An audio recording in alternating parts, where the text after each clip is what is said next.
Hello class, अस्सलाम वालेकुम। आज का जो लेक्चर है वो concept of demand and law of demand. Demand क्या चीज़ होती है और उसका लॉ क्या है इकोनॉमिक्स में, उसके बारे में आज का लेक्चर है। आइए लेक्चर को शुरू करते हैं। जैसे कि आप पिक्चर देख रहे हैं, कुछ आपको अंदाज़ा भी हो गया होगा कि जब भी क्वांटिटीज़ की प्राइसेस ऊपर जाती हैं तो उनकी जो डिमांड है उसमें फॉल आता है, और जब भी उनकी प्राइसेस डाउन जाती हैं तो उनकी डिमांड बढ़ जाती है। ये आज हम डिस्कस करेंगे। और लेक्चर का जो टॉपिक है उसका नाम है concept of demand and law of demand in economics.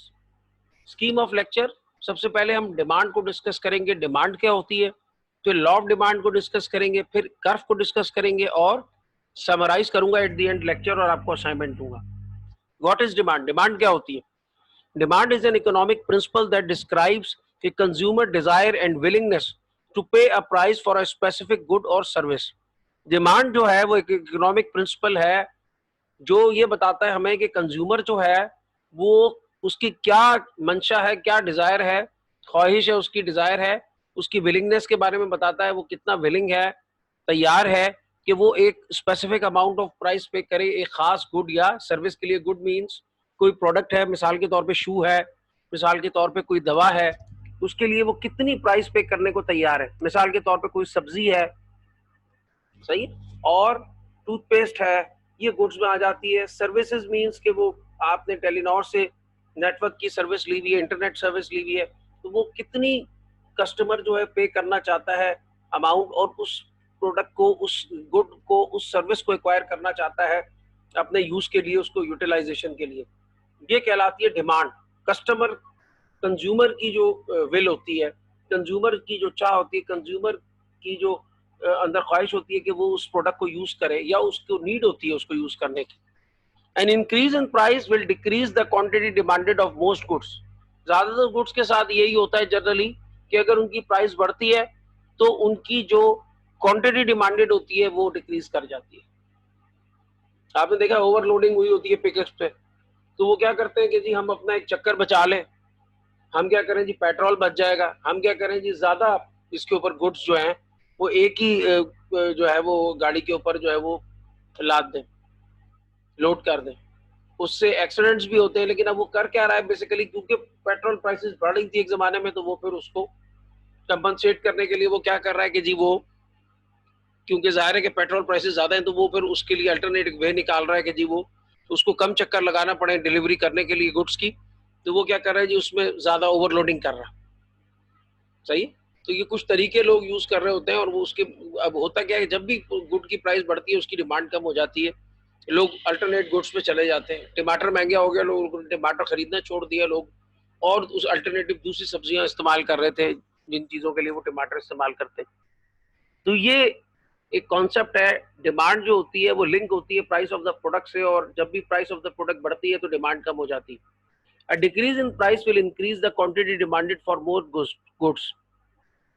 Decrease, जब भी प्राइस डिक्रीज होती है तो गुड्स की जो डिमांड है वो एकदम से इंक्रीज कर जाती है। ये जो आपने पीछे पढ़ा बिहेवियर, ये कंज्यूमर के बिहेवियर को जाहिर करता है कि कोई भी प्रोडक्ट अगर चीप है तो कंज्यूमर उसको ज्यादा बाय करता है, और कोई भी प्रोडक्ट जो है वो अगर बहुत ज्यादा कॉस्टली है तो कंज्यूमर जो है वो उसको बाय नहीं करता। सही है, उस प्रोडक्ट की डिमांड कम हो जाती है। The inverse relationship between price and quantity demanded of a good is known as the law of demand. ये जो इनवर्स रिलेशनशिप होता है between price and quantity demanded good की, ये कहलाता है law of demand, and is typically presented by a downward sloping line known as the demand curve. और इसको रिप्रेजेंट किया जाता है ग्राफिकली, एक डाउनवर्ड स्लोप के तहत ग्राफिकली एक लाइन जा रही है, ज्यादातर स्ट्रेट होती है, कभी कभी बेंड कर रही होती है थोड़ी सी वो, और कुछ ऐसी एक्सेप्शंस भी है इस लॉ में। हर लॉ में कुछ एक्सेप्शंस होती हैं, जो इकोनॉमिक्स सोशल साइंसेज में लॉज होते हैं तो उसमें एक्सेप्शन भी है। कुछ चीजें ऐसी होती हैं जो जिनका कोई अल्टरनेट नहीं होता, तो फिर वही आपको पाएगा, तो कुछ चीजों में एक्सेप्शन होती है। सही है। लेकिन वैसे अगर आप जनरली बिहेवियर देखें कंज्यूमर का, तो ये लॉ बेसिकली कंज्यूमर बिहेवियर ही बता रहा है आपको कि कंज्यूमर का बिहेवियर ये कि कोई प्रोडक्ट अगर बहुत ज्यादा उसकी प्राइस ज्यादा है तो कंज्यूमर उसको बाय नहीं करता, और अगर कोई प्रोडक्ट उसकी जब बाय नहीं करता तो डिमांड कम हो जाती है। किसी प्रोडक्ट की प्राइस बहुत कम है तो कंज्यूमर उसको बहुत जल्दी जल्दी उसको जो है ना उसकी डिमांड बढ़ जाती है, कंज्यूमर बहुत ज्यादा उसको खरीदता है। सही है? तो इसको कहते हैं जी law of demand. Law of demand ये आपके आगे आपको इजी वे में दिखाया हुआ है कि हाई प्राइस प्रोडक्ट की प्राइस बढ़ गई, less demand of a product की डिमांड कम हो गई। लो प्राइस पे क्या होगा, high demand of a product की डिमांड बढ़ जाएगी, क्वांटिटी डिमांडेड जो है वो इंक्रीज हो जाएगी। तो ये बेसिक रूल है आपके लॉ ऑफ डिमांड का। आइए एक सीबीटी देख के इसको समझने की कोशिश करते हैं। When you talk about demand, what comes to mind first is markets. A market is the platform that brings together buyers of different sorts and sellers of different sorts. They are the demanders and the suppliers in any situation that involves a potential exchange of goods and cash. The corner gas station, an e commerce site, the local music store, a farmer's roadside stand. These are all markets familiar to us all. Now, let's go on to examine what demand is. Demand is a schedule or a curve that shows the quantities of a product that are purchased at various possible prices, other things equal. It shows you the pattern that a consumer follows when he is willing and able to purchase various amounts of a product at each of a series of possible prices during a specified period of time. Let's consider this hypothetical demand schedule for a single consumer purchasing bushels of corn. This table shows how the various prices of corn and the quantity of corn a particular consumer would be willing and able to purchase at each of these prices are related. At $5 per bushel, the consumer is willing and able to buy 10 bushels per week, but at $4, the consumer is willing and able to buy as many as 20 bushels per week, and so forth. Thus, demand is simply a statement of a buyer's intentions with respect to the purchase of a product. Let's represent the relationship between the price of corn and an individual's demand for this corn on a simple graph. Let's measure quantity demanded on the horizontal axis and price on the vertical axis. Let's plot and connect the 5 price quantity data points listed in the table with a smooth curve, labeled D. This curve is what we call a demand curve. Its downward slope reflects an inverse relationship that economists call the law of demand. So, what we understand is that, other things equal, consumers will buy more of a product as its price declines and less of it as its price rises. Having come to this conclusion, we must now ask ourselves another question. Why is there an inverse relationship between price and quantity demanded? Actually, the law of demand is consistent with common sense. People do tend to buy more of something when it's priced low rather than when it's priced high. That's why there is always a rush at clearance sales. It's ample evidence of the law of demand. Buying depends on one more thing, and that's utility. It's been noted that in any specific time period, a buyer derives less satisfaction from each successive unit of the product that he consumes. This satisfaction can be termed marginal utility. Because successive units yield less and less marginal utility, he will buy additional units if only the price of those units is progressively reduced. We see, therefore, that consumption is subject to diminishing marginal utility. For example, a decline in the price of chicken will increase the purchasing power of consumer income, enabling people to buy more chicken. This is the income effect that price decline has on demand. At a lower price, chicken is relatively more attractive, and consumers tend to substitute it for pork, lamb, beef, and fish.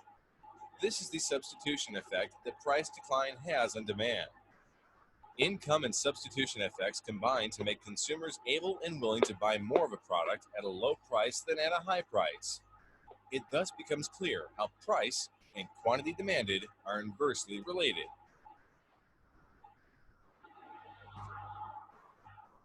तो ये था एक CBT थी regarding law of demand, और वो यही आपको बता रहा है कि आपके पास जब भी प्राइसेस क्वांटिटीज की इंक्रीज करती हैं तो उनकी डिमांड कम हो जाती है, और जब भी उनकी प्राइसेस कम होती हैं तो डिमांड बढ़ जाती है। ये कहलाता है जी law of demand.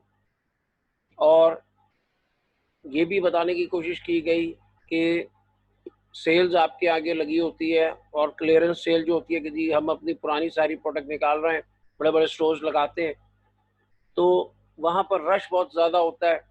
English boot house है, कराची में और मुख्तलिफ हैं, लाहौर में और होंगे। तो बेसिकली उनका यही वहाँ पर होता ही है, क्योंकि प्राइस फेयरली लो कर देते हैं, वो डिस्काउंट प्राइस के ऊपर वो प्रोडक्ट बेच रहे होते हैं अपनी, तो बहुत सारे लोग वहाँ पर आ जाते हैं और वो उस प्रोडक्ट को बाय करना चाहते हैं। तो यहाँ पर आप देख रहे होते हैं कि लॉ ऑफ डिमांड एक्शन के अंदर आपको नज़र आ रहा होता है, सही। इसी तरह आपके पास मुख्तलिफ़ किस्म की अगर प्रोडक्ट्स हैं, जैसे आपके पास चिकन का मीट है, काऊ मीट है, आपको पास मटन है, बीफ है और मटन है, तो लोग जो है जिनकी जो इनकम है वो विद इन रीच है कि जी वो जो है वो चिकन मीट को बाय कर सकते हैं, तो क्या होगा, लोग ज़्यादा से ज़्यादा चिकन मीट को बाय करेंगे, सही है, क्योंकि उसकी प्राइस कम होती है as compare to other meats जो आपको ऑप्शन अवेलेबल है।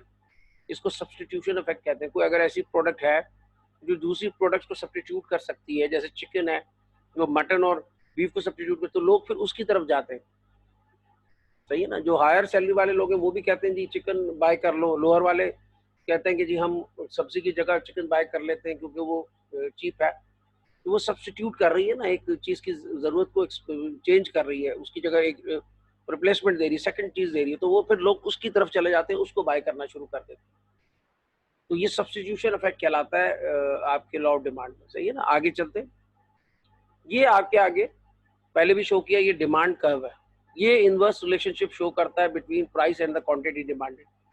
ये दिखा रहा है कि जैसे जैसे आपकी प्राइस बढ़ रही है तो क्वांटिटी डिमांडेड कम हो रही है, और जैसे जैसे आपकी प्राइस जो है वो कम हो रही है तो क्वांटिटी डिमांडेड जो है वो आपके ये यहाँ पे एक्स एक्सिस पे इंक्रीज कर रही है। ये आपको टेबुलर फॉर्म दी हुई है, और ये टेबुलर फॉर्म के साथ आपको उसका जो है इन्होंने ग्राफ बना के शो किया हुआ है कि किस तरह से जो है वो जब भी आप जो है वो क्या कहते हैं प्राइस जो है वो कम हो रही है, कम है, तो क्वांटिटी डिमांडेड जो है वो 30 एप्पल्स है। फिर प्राइस आपकी 10 रुपए का आपने सेब एक कर दिया तो आपकी जो क्वांटिटी डिमांडेड वो 25 हो गई। इस तरह से जैसे जैसे प्राइस बढ़ती जाएगी, आप देखें तो क्वांटिटी डिमांडेड लास्ट में क्या हुआ, यहाँ 40 रुपए का आपने एक सेब कर दिया तो उससे 5 सेब आपसे खरीदेगा। ये कहलाता है जी लॉ ऑफ डिमांड, ये डिमांड कर्व है। समराइज कर दूं आज के लेक्चर को, demand is an economic principle referring to a consumer's desire and willingness to pay a price for a specific good और सर्विस। डिमांड एक इकोनॉमिक प्रिंसिपल है जो कि एक्सप्लेन करता है कंज्यूमर की जो डिमांड है, कंज्यूमर की जो डिजायर है कि वो जी विलिंगनेस है कि वो कितनी, कंज्यूमर जो है वो कितनी प्रोडक्ट जो है स्पेसिफिक खास प्रोडक्ट के लिए पैसे पे करने को तैयार है, खास गुड या सर्विस के लिए एक स्पेसिफिक टाइम के अंदर। टाइम भी इसमें टाइम बाउंड भी होती है ये। अगर आप तमाम तर फैक्टर्स को जो है वो स्टैटिक रखें, वो वेरी ना करें, और holding all other factors constant, अगर आप सारे फैक्टर्स को कांस्टेंट रखें, इनकम भी इंक्रीज नहीं हो रही है और भी चीज़ें चेंज ना हो, तो जब भी आप प्राइस को इंक्रीज करेंगे गुड या सर्विस की, तो उसके साथ साथ डिमांड कम हो जाएगी, सही है ना। कोई महंगी चीज़ है तो लोग ज़ाहिर है उसको कम खरीदेंगे, एंड वाइस वर्सा इसका उलट होगा कि अगर कोई प्रोडक्ट उसकी प्राइस कम होती है तो बहुत लोग उसको बाय करना शुरू कर देंगे, क्योंकि जो लोअर सैलरीड लोग हैं उनकी वो बाइंग परचेजिंग पावर में आ जाएगा ना, परचेजिंग रेंज में आ जाएगा उनकी, वो भी कहेंगे उसको बाय करें, और जो पुराने लोग थे उस प्रोडक्ट को बाय करने वाले वो तो कर ही रहे हैं उसको, सही है, तो ज़्यादा लोग उस प्रोडक्ट को बाय करना शुरू कर देंगे। ये कहलाता है जी लॉ ऑफ डिमांड। तो आज हमने पढ़ा डिमांड क्या होती है। ये बेसिकली इकोनॉमिक प्रिंसिपल है जो एक्सप्लेन करती है कि कंज्यूमर कितना विलिंग है एक स्पेसिफिक प्राइस पे करने के लिए, खास कोई प्रोडक्ट है उसके या सर्विस के लिए। और फिर हमने पढ़ा कि ये एक इसके जो है ना एक जनरलाइज ये पैटर्न है, कंज्यूमर का एक बिहेवियर है, उसी को उस बिहेवियर को कंज्यूमर के हम लॉ ऑफ डिमांड कह रहे हो। वो क्या बिहेवियर है कि जिस चीज की प्राइस जो है वो कम होगी कंज्यूमर ज्यादा बाय करेगा, डिमांड उसकी ज्यादा हो जाएगी, सही है, ये कॉन्सेप्ट है। तो आज के लिए बस इतना ही, नेक्स्ट क्लास में फर्दर इसको एडवांस करेंगे, फर्दर आगे जाएंगे। व्हाट्सएप नंबर आपके पास एक क्वेश्चन है रिलेटेड तो कर ले, असाइनमेंट मैं आपको दे रहा हूँ, what is demand and also write down the law of demand. Thank you class, अस्सलाम वालेकुम। असाइनमेंट प्लीज सबमिट कर दीजिएगा टाइमली। थैंक यू क्लास, अस्सलाम वालेकुम।